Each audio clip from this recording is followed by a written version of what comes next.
नमस्कार। आइए सुनते हैं मुंशी प्रेमचंद जी की लिखी कहानी नादान दोस्त। केशव के घर में कार्निस के ऊपर एक चिड़िया ने अंडे दिए थे। केशव और उसकी बहन श्यामा दोनों बड़े ध्यान से चिड़ियों को वहां से आते जाते देखा करते। सवेरे दोनों आंखें मलते मलते कार्निस के सामने पहुंच जाते और चिड़िया और चिड़ा दोनों को वहां बैठा पाते। उनको देखने में दोनों बच्चों को न मालूम क्या मजा मिलता। दूध और जलेबी की भी सुध न रहती थी। दोनों के दिल में तरह तरह के सवाल उठते थे। अंडे कितने बड़े होंगे, कितने होंगे, क्या खाते होंगे, किस रंग के होंगे, उनमें बच्चे किस तरह निकल आएंगे, बच्चों के पर कैसे निकलेंगे, घोंसला कैसा है। लेकिन इन बातों का जवाब देने वाला कोई नहीं। न अम्मा को घर के काम धंधों से फुर्सत थी, न बाबूजी को पढ़ने लिखने से। दोनों बच्चे आपस ही में सवाल जवाब करते, अपने दिल को तसल्ली दे लिया करते थे। श्यामा कहती, क्यों भैया, बच्चे निकलकर फुर्र से उड़ जाएंगे। केशव विद्वानों जैसे गर्व से कहता, नहीं री पगली, पहले पर निकलेंगे, बगैर परों के बेचारे कैसे उड़ेंगे। श्यामा, बच्चों को क्या खिलाएगी बेचारी। केशव इस पेचीदा सवाल का जवाब कुछ न दे सकता था। इस तरह 3-4 दिन गुजर गए। दोनों बच्चों की जिज्ञासा दिन दिन बढ़ती जाती थी। अंडू को देखने के लिए वह अधीर हो उठते थे। उन्होंने अनुमान लगाया कि अब बच्चे जरूर निकल आए होंगे। बच्चों के चारे का सवाल अब उनके सामने आ खड़ा हुआ। चिड़िया बेचारी इतना दाना कहाँ पाएगी कि सारे बच्चों का पेट भरे। गरीब बच्चे भूख के मारे चूं चूं करके मर जाएंगे। इस मुसीबत का अंदाजा करके दोनों घबरा उठे। दोनों ने फैसला किया कि कार्निस पर थोड़ा सा दाना रख दिया जाए। श्यामा खुश होकर बोली, तब तो चिड़ियों को चारे के लिए कहीं उड़कर न जाना पड़ेगा ना। केशव, नहीं, तब क्यों जाएंगी। श्यामा, क्यों भैया, बच्चों को धूप न लगती होगी। केशव का ध्यान इस तकलीफ की तरफ न गया था। बोला, जरूर तकलीफ हो रही होगी, बेचारे प्यास के मारे तड़प रहे होंगे, ऊपर छाया भी तो कोई नहीं है। आखिर यही फैसला हुआ कि घोंसले के ऊपर कपड़े की छत बना देनी चाहिए।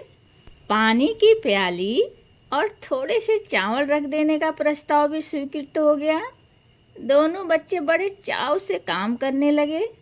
श्यामा माँ की आंख बचाकर मटके से चावल निकाल लाई। केशव ने पत्थर की प्याली का तेल चुपके से जमीन पर गिरा दिया और खूब साफ करके उसमें पानी भरा।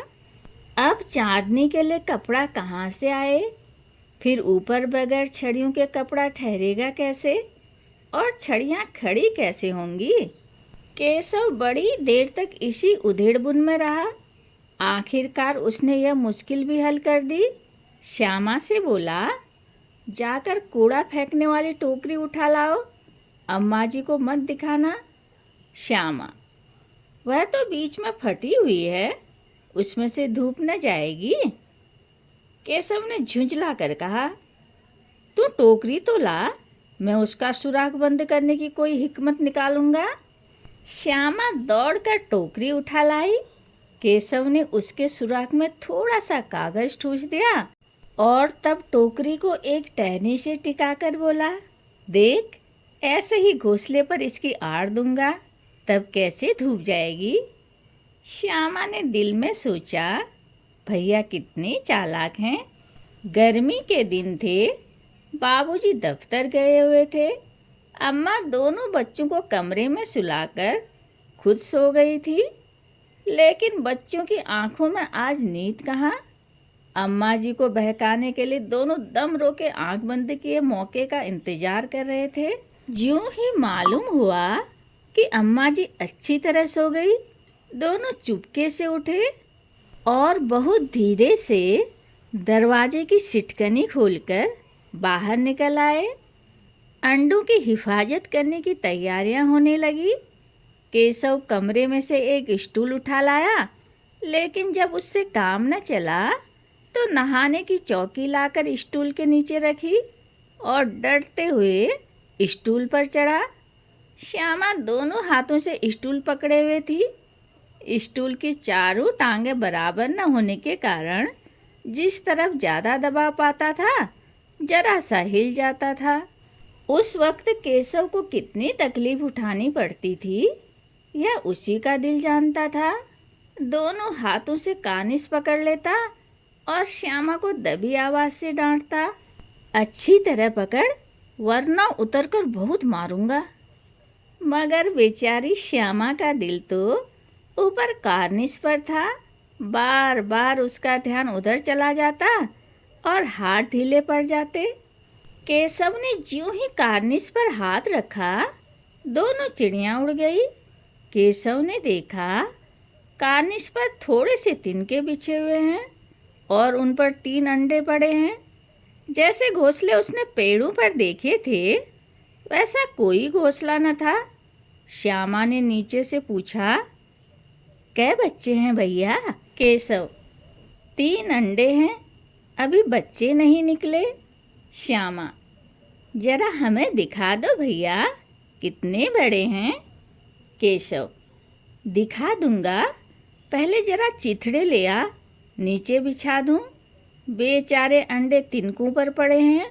श्यामा दौड़कर अपनी पुरानी धोती फाड़कर एक टुकड़ा लाई। केशव ने झुककर कपड़ा ले लिया। उसके कई तह करके उसने एक गद्दी बनाई और उसे तिनकों पर बिछाकर 3 अंडे उस पर धीरे से रख दिए। श्यामा ने फिर कहा, हमको भी दिखा दो भैया। केशव, दिखा दूंगा, पहले जरा वह टोकरी तो दे दे, ऊपर छाया कर दूं। श्यामा ने टोकरी नीचे से थमा दी और बोली, अब तुम उतर जाओ भैया, मैं भी तो देखूं।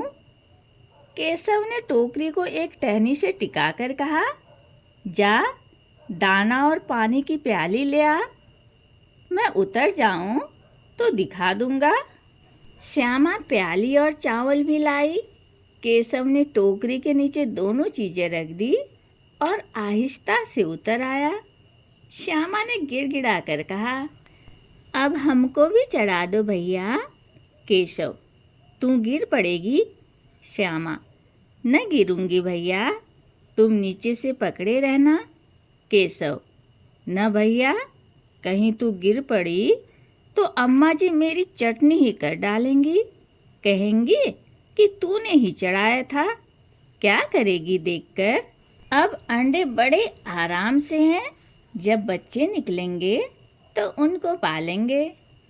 दोनों चिड़ियां बार बार कार्निस पर आती और बगैर बैठे उड़ जाती थी। केशव ने सोचा, हम लोगों के डर के मारे नहीं बैठती। स्टूल उठाकर कमरे में रखाया, चौकी जहाँ थी वहाँ रख दी। श्यामा ने आंखों में आंसू भरकर कहा, तुमने मुझे नहीं दिखाया, मैं अम्मा से कह दूंगी। केशव, अम्मा जी से कहेगी तो बहुत मारूंगा, कहे देता हूँ। श्यामा, तो तुमने मुझे दिखाया क्यों नहीं? केशव, और गिर पड़ती तो 4 सदन हो जाते। श्यामा, हो जाते तो हो जाते, देख लेना, मैं कह दूंगी। इतने में कोठरी का दरवाजा खुला और माँ ने धूप से आंखों को बचाते हुए कहा, तुम दोनों बाहर कब निकल आए? मैंने कहा था न कि दोपहर को न निकलना। किसने किवाड़ खोला? किवाड़ केशव ने खोला था, लेकिन श्यामा ने माँ से यह बात नहीं कही। उसे डर लगा कि भैया पीट जाएंगे। केशव दिल में काँप रहा था कि कहीं श्यामा कह न दे। अंडे न दिखाए थे, इससे अब उसको श्यामा पर विश्वास न था। श्यामा सिर्फ मोहब्बत के मारे चुप थी या इस कसूर में हिस्सेदार होने की वजह से, इसका फैसला नहीं किया जा सकता। शायद दोनों ही बातें थी। माँ ने दोनों को डांट डपट कर फिर कमरे में बंद कर दिया और आप धीरे धीरे उन्हें पंखा झलने लगी। अभी सिर्फ 2 बजे थे, बाहर तेज लू चल रही थी। अब दोनों बच्चों को नींद आ गई। 4 बजे यकायक श्यामा की नींद खुली। किवाड़ खुले हुए थे। वह दौड़ी हुई कानिस के पास आई और ऊपर की तरफ ताकने लगी। टोकरी का पता न था। संयोग से उसकी नज़र नीचे गई और वह उल्टे पांव दौड़ती हुई कमरे में आकर जोर से बोली, भैया, अंडे तो नीचे पड़े हैं, बच्चे उड़ गए। केशव घबराया और दौड़ा हुआ बाहर आया तो क्या देखता है कि तीनों अंडे नीचे टूटे पड़े हैं और उनसे कोई चूने की सी चीज़ बाहर निकल आई है।